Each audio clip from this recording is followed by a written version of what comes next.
Hello students. तो move करते हैं फर्स्ट क्वेश्चन के 6 पार्ट पे, जो कि एक्सपोनेंट्स का हम कंटिन्यू करेंगे। स्टार्ट करते हैं।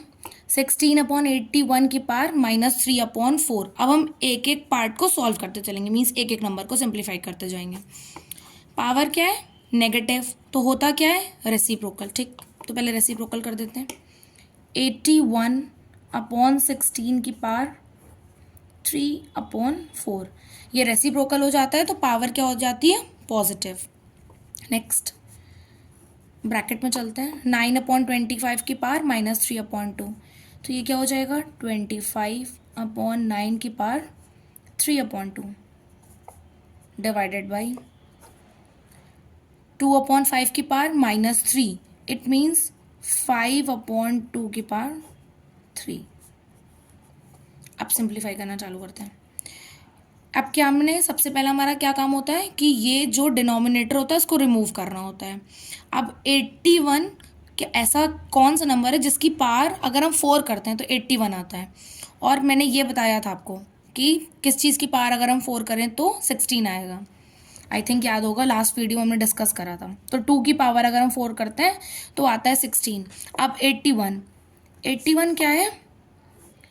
इवन है कि ऑड? Odd number. तो जो ऑड नंबर होंगे वो ऑड से डिविजिबल होंगे। तो 81 हम सबसे छोटा नंबर लेते हैं 3। डिविजिबिलिटी रूल के अकॉर्डिंग चेक करना है कि ये 3 से डिविजिबल है कि नहीं है। ऐड कर लेते हैं। 8 + 1 = 9। तो 3 की टेबल में 9 आता है? यस आता है।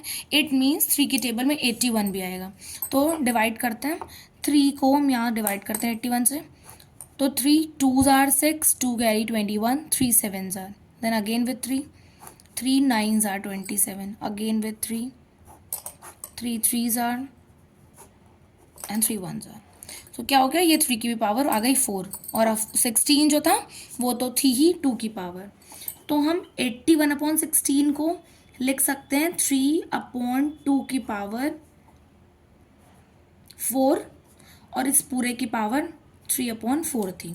3/2 को हम लिख सकते हैं, 81/16 को हम लिख सकते हैं 3/2 की पावर 4, और इस पूरे की पावर 3/4 थी, जो कि हमने यहाँ पे लगाया है। अब आगे बढ़ते हैं। 25/9। अब यहाँ क्या है? 2। इट मीन्स ये किसी चीज़ का स्क्वायर है, तो ये बहुत ईजी है। 25 किसका स्क्वायर है? 5 का। और 9 किसका स्क्वायर है? 3 का। इट मीन्स हम इसको लिख सकते हैं 5/3 का स्क्वायर, और उसकी पावर क्या है? 3/2। और ये 5/2 की पावर 3 हम एज इट इज़ नोट कर देते हैं। अब इस 4 से ये 4 डिविजिबल हो जाएगा, तो बचता क्या है? 3/2 का क्यूब, और यहाँ क्या? 2 से 2 कैंसिल हो गया, तो यहाँ क्या बचता है? 5/3 की पावर 3, और यहाँ पे 5/2 की पावर 3। अब हमने क्या बताया था यहाँ पे कि जब कोई भी नंबर डिवाइड में होता है, बेस सेम होता है, तो पावर क्या हो जाती है? माइनस हो जाती है, क्योंकि डिवाइड में पावर क्या होती है? सब्ट्रैक्ट। याद है ना बेसिक कंसेप्ट कि ये जो डॉट है वो रिमूव कर देंगे तो क्या बचता है? माइनस। तो अगर बेस सेम है तो डिवीजन में पावर क्या होती है? सब्ट्रैक्ट। बट यहाँ पे तो बेस सेम नहीं है। यहाँ पे क्या है? 5/3, और यहाँ पे क्या है? 5/2। तो 3/2 का क्यूब, तो हम इसको ऐसे भी तो लिख सकते हैं को 3 को हम 3 टाइम्स लिख दें, और 2 को भी हम 3 टाइम्स लिख दें। मल्टीप्लाई 5 को हम 3 टाइम्स लिख दें, और 3 को हम 3 टाइम्स लिख दें। और यहाँ पे क्या होता है? डिवीजन में अगर कोई भी चीज़ डिवाइड है तो हम मल्टीप्लाई का साइन लगाते हैं और इसको कर देते हैं रेसिप्रोकल। अगर डिवाइड होता है तो क्या होता है? ये जो पीछे वाला नंबर है ये रेसिप्रोकल हो जाता है, तो हमने इसको रेसिप्रोकल करा तो ये 2/5 हो जाएगा। तो 2/5 का क्यूब, तो अब फिर से 2 को हम कितने टाइम्स लिख सकते हैं? 3 टाइम्स, और 5 को 3 टाइम्स। तो 3 हम ये कट करते हैं। 1 2 3 1 2 3, then 2 1 2 3, and hair 1 2 3 with 5 1 2 3, and here 1 2 3। तो क्या बचता है? 1 is your answer. Now moving on the next question which is 7th part. Solve करते हैं. क्या लिखा है 27 पावर कितनी है -4/3. अब करना क्या होता है, अगर कोई भी पावर माइनस में है तो उसको हम करते हैं रेसिप्रोकल. इट मीन्स हम इसको क्या लिखेंगे 1/27 की पावर 4/3 डिवाइड का साइन. फिर 3 की पावर -2 है तो फिर से रेसिप्रोकल होगा, तो 1/3 का होल स्क्वायर. और यहाँ पे पावर 1/2 थी. सेम थिंग हमें ये क्या करना है, डिनोमिनेटर रिमूव करना है. 27 क्या होता है 3 का क्यूब होता है. आगे यहाँ पे 3 जब हम लोगों ने सॉल्व करा था इस प्रीवियस क्वेश्चन में, तो ये मैंने आपको बताया था कि क्यूब होता है. अब यहाँ पे सॉल्व करते हैं तो हम 1/27 को क्या लिख सकते हैं 1/3 का क्यूब, और इस पूरे की पावर क्या है 4/3. देन ये 1/3 और उसकी पावर 2 हम एज इट इज़ नोट करेंगे, और इस पूरे की पावर 1/2. अब इस 3 से ये 3 हो जाएगा कैंसिल, तो बचेगा क्या 1/3 की पावर 4 डिवाइडेड बाई 1/3 की power 2.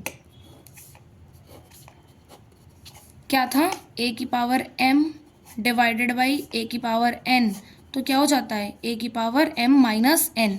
In division power got subtracted if base is same. तो यहाँ पे बेस सेम है, डिवाइड का साइन है, तो पावर क्या होगी सब्ट्रैक्ट होगी. अभी हम ये ब्रैकेट के अंदर का सॉल्व कर रहे हैं. इट मीन्स 1/3 की पावर 4 -2 और इस पूरे की पावर 1/2. तो क्या आया 1/3 की पावर 4 - 2 इज 2,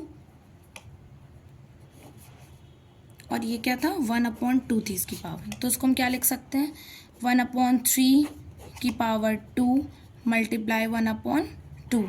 इस 2 से ये 2 कैंसिल हो गया, तो बचा क्या 1/3 is your answer. Now moving on the 8th part. अब यहाँ पे क्या है 8 की पावर 2/3 मल्टीप्लाई विथ 2 की power -2 divided by 6 power 0. Solve कर सकते हैं. फिर सेम चीज़, अभी तक कंसेप्ट समझ में आ गया होगा. क्या करना है, इसको रिमूव करना है डिनोमिनेटर को. 8 क्या होता है 2 का क्यूब. 8 को हम 2 का क्यूब लिख सकते हैं, और उस पूरे की पावर क्या है 2/3 मल्टीप्लाइड विथ 2 की पावर -2 डिवाइडेड विथ 6 पावर 0. अब होता क्या था, ये दोनों आपस में मल्टीप्लाई होते हैं. इट मीन्स 2 की पावर 3 मल्टीप्लाई विथ 2/3 एंड 2 की पावर -2 डिवाइडेड बाई, किसी भी चीज़ की पावर 0 होती है इट मीन्स 1, तो 6 की पावर 0 है इट मीन्स 1. अब इस 3 से ये 3 कैंसिल हो गया, तो हमारे पास क्या बचा 2 की पावर 2 मल्टीप्लाई 2 की पावर -2, और कोई भी नंबर अगर 1 से डिवाइड होता है तो सेम आंसर आता है. इट मीन्स 1 की भी कोई वैल्यू नहीं रह गई. अब क्या होना है मल्टीप्लाई में पावर क्या होती थी ऐड होती थी. अगर बेस सेम होता था तो बेस सेम है, दोनों 2 है, तो ये मल्टीप्लाई हो रहा है तो क्या होगी पावर ऐड. मतलब 2 में पावर क्या होगी ये वाली 2 प्लस -2. अब जब 2 साइन होते हैं तो एक साइन पहले सॉल्व कर लेते हैं. तो 2 की पावर 2 प्लस -2, तो 2 की पावर 0. किसी भी चीज़ की पावर 0 का मतलब 1. Now next question number 9th. This is your homework, you have to solve. ये अभी तक जो भी हमने पढ़ा है पावर 0, पावर नेगेटिव, ये सबका कंपाइलेशन एक साथ है. So you have to solve it by your own and you have to tell me the answer in the comment box, and in our next video we will solve this question. I hope यहाँ तक सबको समझ आया है. अगर समझ आया है then please like, share and subscribe my video. Thank you and have a marvelous day.